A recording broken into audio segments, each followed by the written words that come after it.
Kadapa situation is a different situation because కడపలో MP ఉన్నాడు, MLA ఉన్నాడు, అధికార పక్షం. అక్కడున్న ప్రజలు భయభ్రాంతులు గురై బ్రతుకుతున్న ప్రజలు.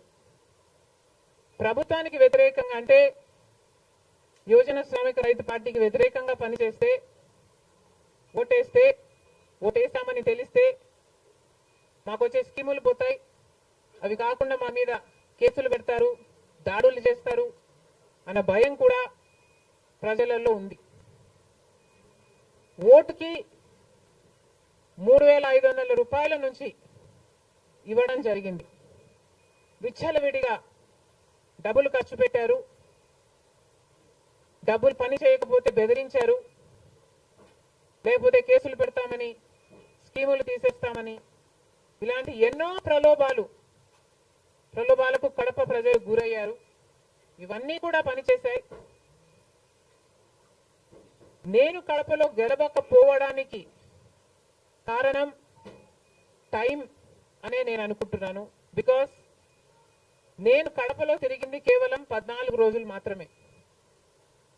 14 రోజులు క్యాంపెయిన్ చేశాము, మిగతా టైం స్టేట్ వైడ్ క్యాంపెయిన్ చేశాము. మేము 14 రోజులు ఎంత కష్టపడినా కూడా we were not able to cover most of the geographical area.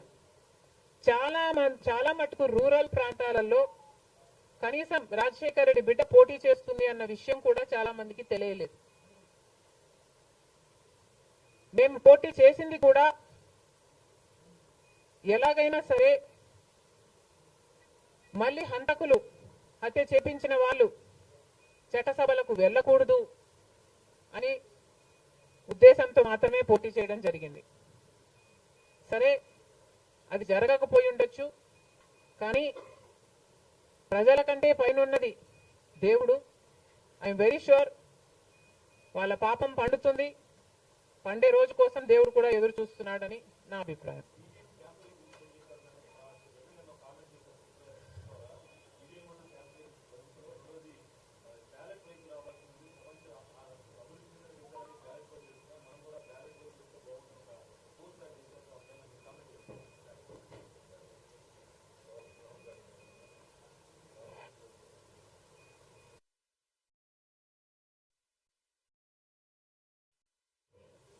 I feel మేధావులు కూర్చొని సుప్రీంకోర్టుతో సహా అందరూ కూర్చొని, ఇది అంత దేశానికి సంబంధించిన విషయం కాబట్టి అందరూ కూర్చొని ఓ నిర్ణయానికి వస్తే దేశ ప్రజలు హర్షిస్తారన్నది నా అభిప్రాయం.